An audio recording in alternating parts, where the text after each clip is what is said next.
لله نحمده ونستعينه ونستغفره ونؤمن به ونتوكل عليه ونعوذ بالله من شرور أنفسنا ومن سيئات أعمالنا من يهده الله فلا مضل له ومن يضلل فلا هادي له ونشهد أن لا إله إلا الله وحده لا شريك له ونشهد أن سيدنا ومولانا محمدا عبده ورسوله وصلى الله تعالى على خير خلقه محمد وعلى آله وأصحابه وأزواجه وأهل بيته وبارك وسلم تسليما كثيرا كثيرا.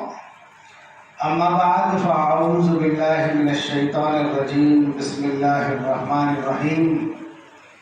والعصر إن الإنسان لفي خسر إلا الذين آمنوا وعملوا الصالحات وتواصوا بالحق وتواصوا بالصبر. صدق الله العظيم.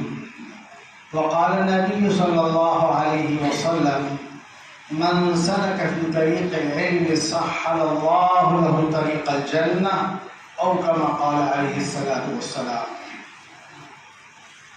قابل عزت احترام آج کے جلسے کے صدر محترم مولانا رئیس صاحب تبرکاتہم اور اس مدرسے کے ناظم مفتی احسان صاحب مقدس اللہ العالی اور صدر مدرسہ اراکین مدرسہ اور معزز سامعین اور میرے سامنے بیٹھے ہوئے عزیز طلباء، مجھے بڑی خوشی ہے کہ میں آج فیض العلوم کے سالانہ جلسے میں نے شرکت کی اور یہ مدرسہ میرے لیے نیا نہیں ہے. بہت مرتبہ میری یہاں حاضری ہوئی. جب مدرسہ شہر میں چلتا تھا تب بھی آتا تھا اور اب چندن جھیرا میں یہ مدرسہ منتقل ہوا. اس سے پہلے بھی یہاں آنا ہوا اور ابھی ہم نے عزیز طلباء کی تقریریں سنی اردو میں، عربی زبان میں، اور بچوں نے بڑے اچھے انداز میں تقریریں کی. عربی زبان میں جو بچے نے تقریر کی اس کا لہجہ، تلفظ، بولنے کا انداز اور اعتماد اتنا زبردست تھا جس سے اندازہ ہوتا ہے کہ طلباء پر بڑی محنت کی جا رہی ہے. لیکن ایک بات ذہن میں رکھیے آپ کہ لاک ڈاؤن کے بعد سے مدارس میں طلباء کے ملنے کا سلسلہ کم ہو گیا. اب سوال کا دور ہے، قیامت سے قریب کا دور ہے، چیلنجز ہے. بہت سے آدمی کو ایسے مقابلے کرنا ہے جس کے لیے ہم کو تیار ہونے کی ضرورت ہے. ابھی یہاں پر اراکین بھی بیٹھے، مجمع میں لوگ شہر کے بیٹھے ہیں. اگر ہم زمانے کی رفتار کے ساتھ نہیں چلیں گے تو چل نہیں پائیں گے. اس مدرسے کو بہت اپ ٹو ڈیٹ ہونے کی ضرورت ہے. عمارت صاف ستھری ہو، اچھا فرنیچر ہو، اچھے انتظامات ہو، کمپیوٹر کا انتظام ہو، اور بچے انگریزی زبان بھی جانتے ہو، مراٹھی زبان بھی جانتے ہو، اور نئے نئے جو چیلنجز ہیں اس کے مقابلے کے لیے تیار ہو جائے بچے. کیونکہ آنے والا دور انتہائی چیلنجز سے بھرا ہوا ہے. بہت مقابلہ ہم کو کرنا ہے، بہت تیاری کرنا ہے. قرآن نے کہا فَلْيَتَنَافَسِ الْمُتَنَافِسُونَ. ایسی ہی چیزوں میں ہم کو آگے بڑھنے کی ضرورت ہے، مقابلہ کرنے کی ضرورت ہے، محنت کرنے کی ضرورت ہے. اور یہ اللہ کا قانون ہے، اللہ کا فیصلہ ہے. اللہ نے اپنی آخری کتاب میں یہ فرما دیا ہے کہ وَأَلَيْسَ لِلْإِنسَانِ إِلَّا مَا سَعَىٰ وَأَنَّ سَعْيَهُ سَوْفَ يُرَىٰ. کہ انسان کو نہیں ملتا مگر جو وہ کوشش کرتا ہے اور اس کی کوشش اس کو دکھلائی جائے گی. جو بھی انسان اس دنیا میں کوشش کرے گا، چاہے وہ یہودی ہو، برہمن ہو، عیسائی ہو، جو کوشش کرے گا نتیجہ پائے گا. اور مسلمان اگر ہاتھ پہ ہاتھ دھر کر بیٹھ جائے اور کہ ہماری تاریخ ایسی تھی، ہم فلاں تھے، ہم ماضی میں یہ تھے، تو ماضی صرف مستقبل کو سنوارنے کے لیے ہوتا ہے. ماضی پر تکیہ کر لینا، ماضی کا تذکرہ کر لینا، ماضی کے پرچے لگا دینا، اس سے کوئی فائدہ نہیں ہوگا اگر مستقبل نہیں بنا رہے ہیں. اور محمد رسول اللہ صلی اللہ علیہ وسلم سے بڑھ کر چیلنجنگ انسان دنیا میں کوئی نہیں آیا. یاد رکھنا، آپ نے صرف صرف 23 سال کی مدت میں پوری دنیا میں انقلاب برپا کر دیا تھا۔ میں آپ کو بتاؤں کہ زمانہ انتہائی خطرناک رخ پر تھا جب حضور صلی اللہ علیہ وسلم اس دنیا میں آئے۔ آپ نے پڑھا ہوگا کہ انسان کا قاتل بن گیا تھا، لڑکیاں زندہ درگور ہوتی تھی، انسانوں کے قافلے لوٹ لیے جاتے تھے، کعبۃ اللہ کا ننگا طواف کرتے تھے، انسانیت سسک رہی تھی، بلک رہی تھی، اور اللہ نے فرمایا کنتم علی شفا حفرۃ من النار فانقذکم منہا، تم جہنم کے آخری گڑھے کے کنارے کھڑے تھے، اللہ نے تم کو بچایا، اس رسول کو بھیج کر، اس پیغمبر کو بھیج کر، اس نبی کو بھیج کر۔ اور یہاں سارے علماء بھی بیٹھے، ان کے سامنے یہ بات کہوں گا کہ حضور سے بڑھ کر دنیا میں مستجاب دعا کوئی نہیں تھی، ان کی دعا سب سے زیادہ قبول ہوتی تھی، وہ آدم کے سب سے قیمتی انسان تھے بیٹوں میں۔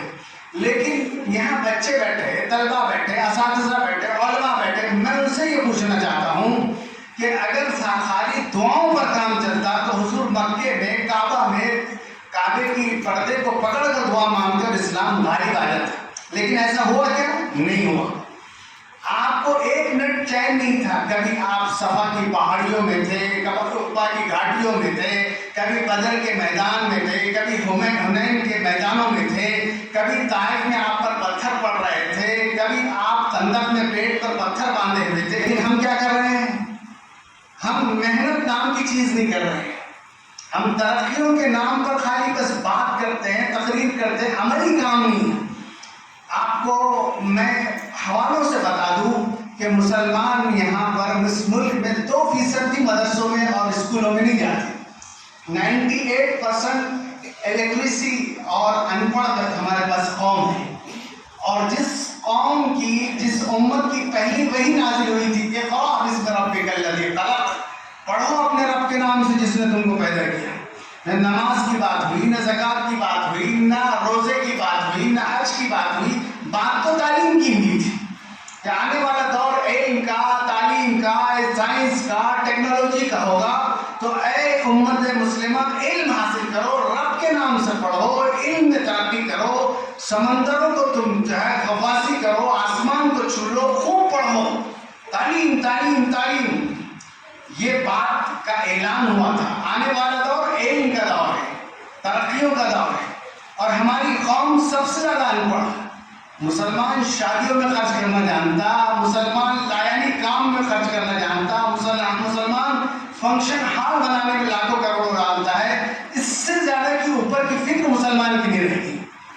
مولانا سجاد نعمانی صاحب کے آئے تھے کاشف العلوم میں، جامع مسجد میں تقریر کی انہوں نے، تو انہوں نے بتایا کہ حیدرآباد میں ایک صاحب نے اپنی بیٹی کی شادی میں تقریباً 10 کروڑ روپیہ خرچ کیا۔ مولانا کی زبان تھی، مولانا پوری دنیا کو دیکھ رہے ہیں، تو ہم لوگ 10 کروڑ بیٹی کی شادی میں خرچ کرنا جانتے ہیں، لیکن تعلیم کے نام پر، اسکول کے نام پر ہمارے پیسے جیب سے نہیں نکلتے، تو آپ کا مقدر زوال رہے گا، آپ کا مقدر نیچے جانا رہے گا، ترقی نہیں کر سکو گے۔ تو میرے دوستو، مجھے یہ کہنا ہے کہ اگر ہم کو آگے بڑھنا ہے، اگر ہم کو ترقی کرنا ہے، اور ہم کو اگر اس دنیا میں اپنا نام پیدا کرنا ہے، تو ہم کو جو راستہ محمد رسول اللہ صلی اللہ علیہ وسلم نے بتایا ہے اس پر چلنے کی ضرورت ہے۔ اس مدرسے کو بہت اپ ٹو ڈیٹ کرنے کی ضرورت ہے، جاننے کی یہ ضرورت بن جائے، یہاں عصری تعلیم کی ہو، یہاں میٹرک کی ہو۔ اب یہاں کی پارلیمنٹ نے، گورنمنٹ نے ایک نیا بل پاس کر دی، نیو ایجوکیشن پالیسی، نیٹ کے نام سے۔ اب تک کے اسکولوں میں مذہب نہیں پڑھایا جاتا تھا، سیکولر بچے تعلیم حاصل کرتے تھے، اسکول جو جاتے تھے، سائنس پڑھ رہا ہے بچہ، جغرافی پڑھ رہا ہے بچہ، میتھس پڑھ رہا ہے، لیکن مذہب کے لیے مدرسے تھے، چرچ تھے، ہندوؤں کے مندر تھے، وہاں مذہب پڑھایا جاتا تھا۔ لیکن اب انہوں نے یہ کیا کہ تعلیم کا نظام اور اس کی پالیسی بدل دی، نیشنلزم کے نام سے مذہب کو داخل کر دیا۔ اب بچے، ہمارے بچے، میں آپ کو صاف طور پہ کہہ رہا ہوں، اب ہمارے بچے اسکول جائیں گے تو ہندو مذہب پڑھنا پڑے گا، ان کو ایگزام دینا ہے، ان کو مورتی پوجا پڑھائی جائے گی، ان کے پاس وہ تصویریں ہیں کہ اس سے یہ ہوتا ہے، فلاں لکشمی سے یہ ہوتا ہے، فلاں بدھ سے یہ ہوتا ہے، اور اللہ تعالیٰ کا یہ اعلان ہے ان اللہ لا یغفر ان یشرک بہ ویغفر ما دون ذلک لمن یشاء. اللہ شرک کو کبھی معاف نہیں کریں گے، اس کے علاوہ جو گناہ ہے اس کو معاف کر سکتے ہیں. ان الشرک لظلم عظیم، شرک سب سے بڑا پاپ ہے، گناہ ہے، اس کو معاف نہیں کرنے والا. تو عزیز طلباء اور ذمہ داران، ایک سبق ہے جو نصاب میں داخل ساتھ کی زبان کی، تو ہم لوگ اس کو دیکھ رہے تھے. اس میں ایک مندر کو بتایا گیا، فوٹو ہے اس میں، اور وہاں سادھو سنت اپنے بھگوے کپڑوں میں باہر نکل رہے ہیں. ایک کردار ہے محمد رسول اللہ صلی اللہ علیہ وسلم کا کہ ایک عورت آپ پر کچرا ڈالتی تھی اور وہ بیمار ہوئی تو آپ اس پہ عیادت کو گئے. اچھے کام کے بہت سے احادیث میں بتایا گیا کہ اللہ کے نبی کیا کیا کام کرتے. تو ان لوگوں نے کیا کرے کہ سارے اچھے کردار سادھوؤں کو دے دیے، سنتوں کو دے دیے. اچھے کام کرنے والے یہی لوگ ہیں، یہ جو بھگوے کپڑوں میں. اور مندر سے باہر وہ جب نکلتے ہیں تو باہر لنگی میں پہنے ہوئے مسلمان، داڑھی، کپڑے پھٹے ہوئے، عورتیں برقعے میں بیٹھی ہوئی. اب اپنا بچہ کو سبق پڑھا رہا ہے تو اپنے بچے کو احساس ہوگا کہ میری قوم کا یہ حال ہے کہ مندر کے باہر بیٹھ کے وہ بھیک مانگے، برقعے پھٹے ہوئے رہے. یہ ایک احساس کمتری کو بچے کو ڈالنا ان کا مقصد ہے. تو میرے دوستو یہ چیلنج بھرا ہوا، جیسے میں آپ کو کہہ رہا ہوں اس سے پہلے بابری مسجد شہید ہوئی، لاکھوں فساد ہوئے، لاکھوں مسلمان شہید ہوئے، لیکن مولانا علی میاں رحمۃ اللہ علیہ نے فرمایا تھا کہ اسلام کو نقصان نہیں پہنچا، مسلمان اپنی شناخت کے ساتھ. لیکن اب جو خطرہ ہے، جو علماء کہہ رہے ہیں، جو دانشور دیکھ رہے ہیں، جن کی نگاہ دیکھ رہے ہیں، اگر ہم نے غفلت برتی ہے 2 سال تو یقین مانو آنے والی نسلیں اسلام کھو دے گی. اپنے گھروں سے کفر نکلے گا، اپنے گھروں سے بچے جو ہے کافر جو ہے تعلیم انہوں نے ویسی حاصل کی. تو اس چیلنج کو قبول کرنے کے لیے ہر جگہ مکتب کا قیام ہو. ہمارے اسلامک پیٹرن پر انگلش میڈیم اسکول آئے اور ایسی بات نہیں مایوسی کی. علماء بالکل ہوشیار ہو چکے، چوکنا ہو چکے، بیدار ہو چکے. ابھی بنگلور میں، دہلی میں ہم لوگ گئے کانفرنس میں، پورے ہمارے I P S officers, retired I S officers, علماء، انہوں نے ایسا پالیسی بنائی انشاءاللہ کہ انہوں نے پچ تیار کی ہے، بیٹنگ ہم کریں گے انشاءاللہ. یہ انہوں نے پورا نظام بنایا، پورے ملک میں ایسی کوچنگ کلاسز آئے گی، ایسے ٹیوشن کلاسز آئے گی، ایسے اسکول آئیں گے، اور آ چکے ہیں. آپ کو بھی میں بتا رہا ہوں، جالنا میں آپ ربط قائم کریں. مولانا خالد بیگ ندوی ہے، بہت سے علماء کام کر رہے ہیں، مولانا الیاس صاحب ہے، کہ کس طریقے سے ہم اس شہر کو محفوظ رکھیں گے. ہر جگہ اپنے کو کام کرنے کی ضرورت ہے، محنت کرنے کی ضرورت ہے. ہاتھ پر ہاتھ دھرے بیٹھیں گے تو کھو دیں گے آپ اپنی نسلوں کو کھو دیں گے. اس لیے کام کرنے کے لیے آپ کو ربط کرنے کی ضرورت ہے، کیسے کام کرنا ہے. اور ہمارے مالداروں کی جیب کھل جائے انشاءاللہ کہ ہم یہاں پر ایسے انگلش میڈیم اسکول بھی لائیں گے جس سے ہماری نئی نسل کا ایمان محفوظ رہ سکے، ہم اپنے ایمان کے ساتھ باقی رہ سکیں. مولانا علی میاں رحمۃ اللہ علیہ فرماتے تھے کہ نئی نسل کے ایمان کی فکر کرنا سب سے بڑی ضرورت ہے، اس وقت سب سے بڑی ضرورت ہے. یہاں پر ہم کو اس کام کے لیے تیار ہونے کی ضرورت ہے، محنت کرنے کی ضرورت ہے. جیسے ایک شاعر نے کہا نا کہ آندھیوں کو جہاں ضد ہے بجلیاں گرانے کی، آندھیوں کو جہاں ضد ہے بجلیاں گرانے کی، ہمیں بھی ضد ہے وہیں آشیانہ بنانے کی. وہیں بنایا جائے گا مضبوط طریقے سے. اور ابھی علماء دیکھ رہے ہیں کہ جس لیول پر ہم لوگ کام کر رہے ہیں انشاءاللہ آنے والا دور اسلام کا ہوگا، آنے والی صدی اسلام کی ہوگی. اٹھ کے بس میں جہاں کا اور ہی رنگ ہے، مشرق و مغرب میں تیرے دور کا آغاز ہے. یہ دین مٹنے کے لیے نہیں آیا، فنا ہونے کے لیے نہیں آیا، ختم ہونے کے لیے نہیں آیا، یہ دین باقی رہنے کے لیے آیا. مولانا علی میاں رحمۃ اللہ علیہ نے اپنی کتابوں میں بات بار بار لکھی ہے کہ اس دین کو مٹانے والے مٹ گئے، اس دین کو ختم کرنے والوں کو اللہ نے ختم کر دیا. انہوں نے دعوت و تبلیغ کے جو ہے جماعت پر جب دیکھا کہ تبلیغ سے بہت انقلاب آیا تو مرکز پر حملہ کیا، مرکز کا تالے ڈال دیے، جماعتوں کو قید خانوں میں ڈال دیا. مولانا سعد صاحب اور دوسرے علماء کے خلاف ان کے میڈیا نے اتنا بکا لیکن اللہ نے پھر دوبارہ پوری طاقت کے ساتھ سپریم کورٹ کا فیصلہ آیا کہ عزت کے ساتھ چابیاں لیا کر دے دو. اللہ نے مرکز کو پھر قائم کر دیا, پھر دوبارہ کام شروع ہو گیا. تو میرے دوستو, آپ یہ سوچ لو انشاءاللہ زندگی 50-60 سال کی ہے, کوئی زیادہ جینے کے لیے نہیں ہے. کہ کرونا نے تو بتایا کہ کیسے کیسے لوگ چلے گئے. آنے میں تو سیکوینس سے کر کے دادا آئے, باپ آئے, بیٹا آیا, پوتا آیا, لیکن جانے میں کوئی سیکوینس نہیں. کتنے داداؤں نے پوتوں کو جو ہے کاندھا دیا. اللہ کے پاس مجرم بن کر مت جاؤ, اللہ کے پاس کچھ کر کے دکھا کر جاؤ کہ اللہ میں نے تیرے دین کے لیے کچھ کام کر کے آیا. ایسا نہیں کہ خالی کمائے کھائے پیٹ کی پوجا کی اور مر گئے. جیسا اکبر الہ آبادی نے کہا نا ایک شعر میں کہ کیا بتائے احباب کیا کارہائے نمایاں کر گئے.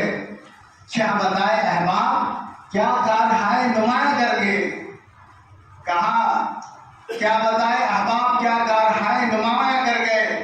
بی اے کیا, نوکر ہوئے, پینشن لی اور مر گئے. بس اتنا ہی کام کر کے آئے, اللہ بھی بولے گے.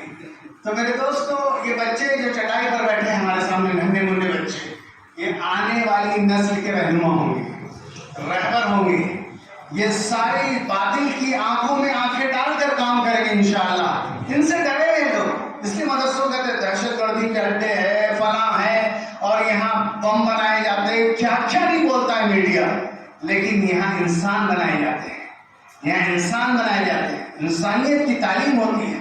آج پوری دنیا کو انسانیت کی ضرورت ہے, پوری دنیا کو انسانیت کی ضرورت. اور دوسری بات ایک اور جو علماء کہہ رہے ہیں, پرسنل بورڈ کہہ رہا ہے کہ ہمارے غیر مسلموں کے ساتھ بھی تعلقات اچھے ہوں. ہماری 80% آبادی کٹر نہیں, یاد رکھنا. ذرا سا آپ محبت دیں گے انشاءاللہ یہ ہمارے پاس آئیں گے. اللہ کے نبی صلی اللہ علیہ وسلم نے بڑی محنت کی ان غیروں پر. ابھی مولانا طالب الرحمان صاحب, مولانا طالب صاحب جو آل انڈیا مسلح بورڈ کے ممبر تھے, انہوں نے ایک واقعہ بیان کیا گجرات کا, کہ گجرات میں ایک مسجد سے باہر نکلے ہوئے. تو آپ نے آج بھی دیکھے ہوئے بہت سی ہندو بہنیں ہماری عورتیں مسجد کے باہر آتی پانی پھکانے کے لیے. آتی ہے کہ نہیں آتی؟ یہ اللہ کا فضل سمجھو کہ ہمارے اعمال تو ایسے نہیں ہے کہ وہ آئے, لیکن اب بھی آ رہے ہیں. تو وہاں پر مولانا نے دیکھا کہ ایک ہندو بہن آئی ہوئی, سر پر جو ہے پلو ڈالے ہوئے ہے, لیکن آنکھ سے آنسو بہ رہے ہیں اس. تو مولانا نے پانی پڑ کے پھونکا اور پوچھا بہن روتی کیوں ہے, رونے کی وجہ کیا ہے. تو اس نے بتایا, اس عورت نے, کہ میرا شوہر کینسر کا مریض ہے, میرے سارے گہنے زیور اور پلاٹ اس کے علاج میں سب نہیں کیا میں نے. اب وہ اچھا ہونے لگا تو دوا گولی کو میرے پاس پیسے نہیں ہیں. تو لوگوں نے کہا مسلمانوں کی مسجد کے پاس جاؤ, دعا کا پانی لاؤ, میرا شوہر اچھا ہو جائے, اس لیے آئی. تو مولانا نے دعا تو کر دی اس کے لیے, لیکن اس کے گھر گئے مولانا, کچھ مالدار دوستوں کے ساتھ گئے, اس کے شوہر کو گلے لگایا اور کہا بہن یہ تمہارا شوہر آج سے ہمارا بھائی ہے, اس کا علاج کرانا مسلمانوں کے ذمہ ہے. مسلمانوں نے پورے علاج کی ذمہ داری لی تھی اس کی, اور اس کے گھر میں راشن نہیں تھا, 6 مہینے کا گھر کا راشن بھر دیا. مولانا خود کہتے ہیں کہ اللہ نے پورے گھرانے کو ہدایت دے دی, اسلام دے دیا. یہ کرنے کے کام ہے ہمارے. ہم نفرتوں کے سوداگر نہیں ہیں, ہم نفرتیں پھیلانے والے نہیں ہیں, بلکہ ہمارا دین اسلام یہ سلامتی کا دین ہے, محبت کا دین ہے, پیار کا دین ہے.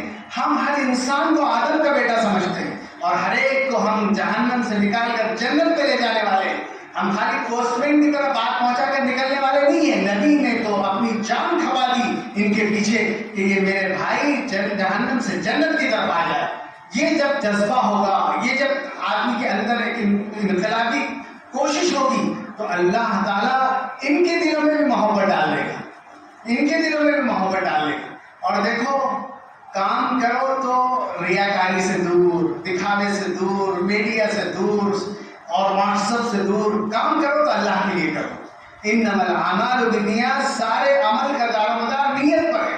ہم ایک کام کرتے واٹس ایپ پہ ڈال دیتے, ایک کام کرتے فیس بک پہ ڈال دیتے, تو اللہ نے بولیں گے ہم سے کیا لینے کے لیے آئے, آپ کا چرچا بہت ہو چکا. کام کرو تو اللہ کے لیے کرو. ایک جنگ میں حضور صلی اللہ علیہ وسلم شہداء کا جائزہ لے رہے تھے, تو لوگوں نے بتایا فلاں شہید فلاں شہید فلاں شہید, اور اس کے آگے جانے کے بعد کہا یہ لوگ ہیں جن کو ہم نہیں جانتے, پہلی بار اسلام میں آئے, شہادت دے دی. تو اللہ کے نبی صلی اللہ علیہ وسلم نے فرمایا ان کو اللہ خوب جانتا ہے، تمہارے اور میرے جاننے سے کچھ بھی نہیں ہوتا، اللہ ان کو خوب جانتا ہے۔ تو ہم کو کام کس کے لیے کرنا ہے؟ اللہ کے لیے کرنا ہے۔ اللہ اندھیری رات میں ایک دم چونٹی کے چلنے کی آہٹ کو جانتے ہیں، اس لیے تہجد کی نماز طاقتور کیوں ہے؟ اس لیے کہ اس وقت ساری دنیا سو رہی ہے اور آپ اکیلے نماز پڑھ رہے ہیں، تو اللہ کا ڈائریکٹ کنیکشن ہے آپ سے، انسان بن رہے ہیں آپ۔ جیسے میں نے کہا نا کہ ہر چیز کے بننے کی ایک جگہ ہوتی، انسانوں کے بننے کی جگہ مسجدیں ہیں۔ ایک سوئمنگ کرنے والا انسان پانی میں جا کے تیر کے سوئمر بنتا، ایک پائلٹ جہاز چلا کر پائلٹ بنتا، ایک ڈاکٹر میڈیکل کالج میں جا کر ڈاکٹر بنتا، اور ایک انسان مسجد میں اور مدرسے میں رہ کر انسان بن سکتا ہے، فرشتوں کے ماحول میں رہ کر بن سکتا ہے۔ ہر ایک کے بننے کی ایک جگہ ہے، اگر یہاں نہیں بنے گا تو کہیں نہیں بنے گا۔ اس لیے میرے دوستوں، لمبی بات مجھے نہیں کرنا ہے، میں مبارکباد دیتا ہوں یہاں کے اساتذہ کرام کو کہ انہوں نے ان بچوں پر محنت کی۔ انشاءاللہ یہ پورے علاقے کا بڑا مدرسہ بنے گا، فیض العلوم ایک اصلی ادارہ بھی بنے گا۔ کمپیوٹر کے ساتھ ہمارے بچے تیار ہوں گے، ایک ہاتھ میں قرآن ہوگا، ایک ہاتھ میں کمپیوٹر ہوگا، پارلیمنٹ میں جائیں گے، ہر جگہ جائیں گے ہمارے بچے، اور اس سکتی بلکتی انسانیت کو جینے کا طریقہ سکھائیں گے انشاءاللہ۔ اور آنے والے انشاءاللہ یہ بچے دیکھو کتنی ہمت کے ساتھ بول رہے ہیں، اور اللہ تو ہمت دیکھتا ہے، اللہ تو حوصلے دیکھتا ہے، اللہ تعالیٰ اسی چیز کو دیکھتا ہے۔ جیسے اقبال نے کہا ہے شعر میں، انجام اس کے ہاتھ میں ہے آغاز کر کے دیکھ، انجام اس کے ہاتھ میں ہے آغاز کر کے دیکھ، بھیگے ہوئے پروں سے ہی پرواز کر کے دیکھ۔ انشاءاللہ ہم لوگ محنت کریں گے۔ دوسری بات یہ کہنی تھی کہ ہمارے پاس یہ طبقہ آیا ہے جو شہر کا ہے۔ ہم کو دیکھو اللہ تعالیٰ نے مسلمانوں کے بارے میں فرمایا ہے کہ مال کمانے میں بھی آزاد نہیں ہے، مال خرچ کرنے میں بھی آزاد نہیں ہے، دونوں طرف پابندی ہے آپ پر۔ انکم سورسز آپ کے حلال ہونا، حرام مال سے جو بچہ پلتا ہے وہ بچہ پھر کوئی قوم کا کام نہیں کر سکتا، یاد رکھنا۔ اور مالداروں سے عرض کروں گا کہ ہمارے انکم جیسے سورسز صحیح ہے، اور کوئی بھی آپ کی اچھی ہو، صحیح جگہ پیسہ لگے آپ کا۔ آپ مال کے مالک نہیں ہیں، مال کے ٹرسٹی ہیں۔ اللہ نے آپ کو مال دیا ہے، یہ نعمت اللہ کی ہے، تو آپ یہ طے کرو یہاں پر انشاءاللہ کہ دیکھو جب وراثت بڑھتی نا تو ایک انسان جو خود جس کا مال ہے وہی ایک بدنصیب رہتا ہے کہ اس کے حصے میں کچھ نہیں آتا، سارا وارثوں کا مال ہے۔ آپ تو کوئی کھانے میں نہیں بیٹھتے۔ ایک دن حضور صلی اللہ علیہ وسلم نے پوچھا کہ ایک صاحب سے کہ آپ کا مال کون سا ہے؟ تو بھائی نہیں، سارا وارثوں کا مال ہے۔ آپ کا مال وہ ہے جو آپ نے اللہ کے راستے میں خرچ کر دیا اور جو آپ نے کھا لیا، بس اتنا ہے، باقی سب مرتے ہی آپ کا نام بدل جائے گا۔ اب کوئی نہیں بولے گا سیٹھ صاحب ہے، ڈاکٹر صاحب ہے، بولیں گے میت رکھی ہوئی گھر میں، میت ہے، بس ختم ہو گیا، اب آپ کے 2 کفن کے کپڑے ہیں اور خبر کا انتظام ہو گیا۔ ہم نے دیکھا کہ ایک صاحب کا انتقال ہوا، 4-5 کروڑ کا گھر تھا ان میں پرسہ دینے کے لیے، ان کا بیڈ روم جنت کا اعلیٰ نمونہ، لیکن بڑی حسرت ایک گولی اور ایک دوا کی ضرورت نہیں پڑی، چلتے پھرتے چلے گئے، سارا مال دھرا کا دھرا رہ گیا، کوئی چیز نہیں لگ سکی۔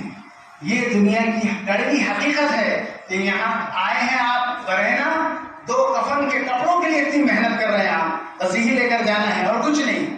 جیسے کہا نا ایک شاعر نے کہ اجل ہی نے چھوڑا نہ کسرا نہ دارا، اسی سے سکندر صفاتے بھی ہارا، پڑا رہ گیا یوں ہی ٹھاٹ سالہ، جگہ جی لگانے کی دنیا نہیں ہے، یہ عبرت کی چاہے تماشا نہیں ہے۔ ہم ابھی ناگڑ گئے تھے تو ایک صاحب نے ہم کو ایک گھر بتایا، لاکھوں کروڑوں کا گھر، آدھے ایکڑ میں تو گارڈن تھا اس میں، اور سامنے مرسڈیز کار، BMW کار۔ انہوں نے بتایا مولانا، میں آپ کو حقیقت بتا رہا ہوں جو میں خود دیکھ کر آیا۔ انہوں نے کہا مولانا اس گھر میں 9 افراد رہتے تھے، غیر مسلم کا تھا، کرونا میں سارے چلے گئے، صرف 9 سال کا ایک بچہ بچا ہے۔ یہ حقیقت ہم نے دیکھی کہ نہیں دیکھی؟ ایک گھر سے کئی میتیں گئی، یہ اللہ کا عذاب تھا۔ اور کل ہی ترکی میں آج اخبار ہم پڑھ رہے تھے، زلزلے اتنے بھیانک آئے کہ کئی شہر قبرستان میں تبدیل ہو گئے، سینکڑوں لوگ ابھی دفن ہیں سیریا میں۔ اللہ ہمارے بھائیوں کی مدد فرمائے۔ میرے دوستو، اگر ہم یہ نظام سارا اللہ نے ہم اللہ کے خلاف چلیں گے اللہ نظام ہمارے خلاف چلا دے گا، اللہ ہمارے خلاف نظام چلا دے گا۔ یہ ساری چیزیں آج کروڑوں کے گھر ہے لیکن خوشیوں سے خالی ہے، بڑے مکانات ہیں خوشیوں سے خالی ہے، وہاں بچے معذور ہے، کہیں لوگ کورٹ میں ہے، کہیں کچہری میں ہے، کہیں بیوی سے تنگ ہے، حالت بری ہے۔ تو اللہ بذکر اللہ تطمئن القلوب، اللہ سے جڑنے بھی اطمینان قلب ہے، یاد رکھیں اس مالک سے جڑنا ہے، اس اللہ سے جڑنا ہے، اس کریٹر سے جڑنا ہے، جب جا کر انشاءاللہ ہماری دنیا بھی پرسکون ہو جائے گی، قبر بھی اچھی ہو جائے گی، پلسرات سے آسانی سے گزر جاؤ گے۔ اور سب سے بڑی کامیابی ہمارے بچوں نے انعام یہ ٹوکن ہے، یہ اصل بچوں وہ انعام ہوگا جب نامہ اعمال سیدھے ہاتھ میں مل جائیں گے آپ۔ قرآن نے کہا فَمَنْ زُحْزِحَ عَنِ النَّارِ وَأُدْخِلَ الْجَنَّةَ فَقَدْ فَازَ، جس کو جہنم سے بچا لیا گیا، جنت کا پروانہ مل گیا، سب سے بڑا کامیاب انسان وہ ہے۔ ورنہ ایم بی بی ایس کی ڈگری، ایم ڈی کی ڈگری، ڈی ایم کی ڈگری ساری دھری کی دھری رہ جائے گی، کوئی چیز قبر میں کام آنے والی نہیں۔ منکر یہ نکیر یہ نہیں پوچھنے والے آپ سے کہ کیا کیا ڈگریاں لی تھی آپ نے، وہ سیدھا سیدھا آپ سے سوال کریں گے من ربک ما دینک، اور آخری نبی محمد رسول اللہ صلی اللہ علیہ وسلم کے بارے میں آپ کیا جانتے ہیں۔ یہ دنیا الاٹ کی گئی محمد رسول اللہ صلی اللہ علیہ وسلم کے نام پر، اگر جینا ہے تو نبی کے طریقے پر جینا ہے، اللہ نے یہ فیصلہ لیا ہے ان کنتم تحبون اللہ فاتبعونی، اگر تم کو اپنے اللہ سے محبت ہے تو میرے نبی کے رنگ میں رنگ جاؤ، میرے نبی کے رنگ میں رنگو، یحببکم اللہ، اللہ بھی تم سے محبت کرے گا۔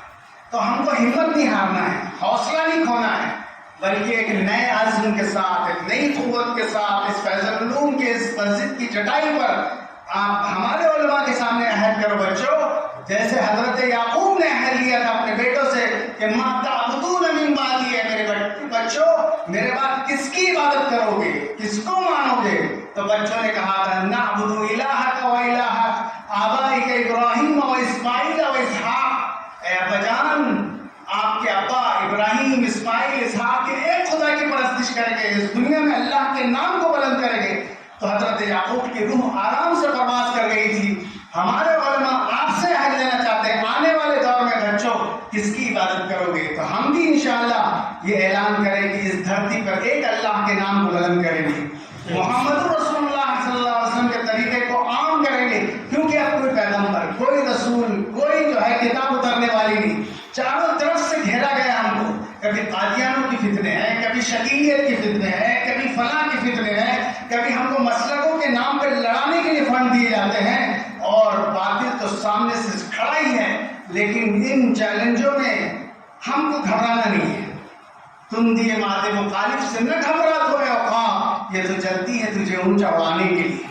جتنا علامہ اقبال نے شاہین پرندے کی مثال دی، اس کا ایک کمال یہ ہے کہ ہوا جتنی تیز چلتی اتنا اوپر الٹا چلتا ہو، ہوا کو چیرتے ہوئے نکلتا، تو ایسی جتنی ہوا مخالفت کی چلے گی ہم اتنا ہی اونچا اڑیں گے انشاءاللہ۔ اس ملک میں اسلام کو زندہ رکھیں گے اور ہر جگہ ہم ملیں گے، جیسے کہتے ہیں کہ چراغوں کی لو سے ستاروں کی ذو تک، چراغوں کی لو سے ستاروں کی ذو تک ہم تمہیں ملیں گے، جہاں رات ہوگی جہاں اندھیرا ہوگا ہم جگنو بن کے چمکیں گے، ہم کام کریں گے۔ اللہ اس ادارے کو دن دوگنی رات چوگنی ترقی عطا فرمائے، اور سارے مل کر یہ کوشش کریں انشاءاللہ کہ ہم جاننے کا سب سے نمونے کا مدرسہ اس فیض العلوم کو بنائیں گے۔ یہ یہاں کی 2 ایکڑ زمین پر کوئی جگہ خالی نہیں ہوگی جہاں اچھی عمارت نہ ہوگی، یہاں 150 نہیں 1500 نہیں 10,000 طلبہ پڑھیں گے انشاءاللہ۔ ہمارے جاننے میں کوئی الٹریسی باقی نہیں رہے گی، کوئی کچا پکا مکان باقی نہیں رہے گا جہاں ہمارے بچے اسکول نہ جاتے ہو، تعلیمی اداروں میں نہ جاتے ہوں، کیونکہ تعلیم اس ملک کی ضرورت ہے، ہم اس ملک کی ضرورت بن جائے۔ اور سارے لوگوں سے کہتا ہوں کہ آپ کو گھر گھر کا سروے کرنا ہے، کتنے گھر میں کتنے بچے ہیں، کتنے اسکول جا رہے ہیں، کتنے مدرسے جا رہے ہیں۔ آپ ہر مسجد کو سینٹر، بنگلور میں ایسی کی انہوں نے، بنگلور میں مسجد وار جماعت نے، علماء نے اور سوشل ورکرز نے، میں آپ کو بتا دیتا ہوں، ہر مسجد کے پاس ڈاٹا ہے کہ اس کے اطراف میں کتنے گھر ہیں، کتنی بیوائیں ہیں، کتنے یتیم ہیں، کتنے بچے اسکول جا رہے ہیں، کتنے نہیں جا رہے، کتنا انتظام کرنا ہے ہم کو۔ بچت گڑھ کے نام پہ جو پیسہ ہماری خواتین لے رہی تھی، انہوں نے مسجد وار جماعت نے اتنا پیسہ جمع کر لیے کہ ہر محلے سے بچت گڑھ ختم کر دیا۔ تو انشاءاللہ ہر اچھی چیز الحکمۃ ضالۃ المؤمن فحيث وجدها فهو أحق بها. حکمت کی چیز مومن کی گمشدہ چیز ہے، جہاں سے ملے گی وہاں سے لیں گے ہم. یہ RSS جو دکھ رہی ہے آپ کو، ان کا ایک اسکول آیا تھا گورکھپور میں 100 سال پہلے، آج ان کے 88,000 اسکول چل رہے ہیں. یہ ایسی نہیں آگے دلی تک، محنت کی انہوں نے، کام کیا، فیلڈ ورک کیا. انشاءاللہ آپ اور ہم بھی محنت کر لو 2 سال کہ ہمارا کوئی بچہ تعلیم سے دور نہ رہے. انشاءاللہ یہ باطل ایسے برف کی طرف پگھلے گا اور اللہ کہے گا جاء الحق وزهق الباطل، حق آیا اور باطل بھاگا. باطل کی ہمت نہیں ہے کہ حق کے سامنے ٹکے. تو انشاءاللہ ہم لوگ کام کریں گے، فیلڈ ورک کریں گے. آج فیض العلوم کے اس جلسے میں سارے لوگ نیت کر کے جاؤ کہ میں اللہ کو بتانے کے لیے کوئی کام کروں گا انشاءاللہ. اقبال کے شعر کے ساتھ میں اپنی بات ختم کر دیتا ہوں. علامہ اقبال نے ایک شعر کہا ہے، ذرا آنکھ بند کر کے سوچنا، بہت غور کرنا. علامہ اقبال نے کہا کہ حشر کا میدان ہے، اس میں ہم لوگ کھڑے ہیں سمجھو. تو اب ان کا شعر سنیے اپنے دامن میں جھانک کر. انہوں نے کہا یہ گھڑی محشر کی ہے، یہ گھڑی محشر کی ہے. سارے لوگ جمع ہیں آدم سے لے کے آخری انسان تک. یہ گھڑی محشر کی ہے اور تو عرصہ محشر میں ہے، اور تو عرصہ محشر میں ہے. پیش کر رہے غافل اگر کوئی عمل دفتر میں ہے. اللہ نے مجھے بتاؤ بھائی کچھ ہے کہ جنت میں جانے کی؟ تو سب لوگ تیاری کر لو کہ انشاءاللہ اتنا رکھیں گے بتانے کے لیے کہ ہم کو فرشتے جنت میں جانے کے لیے چھوڑ دیں. انشاءاللہ کام کر کے جاؤ. باتیں کرنے کا زمانہ نہیں ہے، تبصرے کرنے کا زمانہ نہیں ہے، کام کرنے کا زمانہ ہے. آپ خالی بس میرا پیٹ، میرا گھر، میری ڈیوٹی اس چکر میں نہ رہے، بلکہ اللہ کے دین کے لیے کام کرے. اللہ تعالیٰ اس مدرسے کو ترقی عطا فرمائے. وآخر دعوانا الحمدللہ.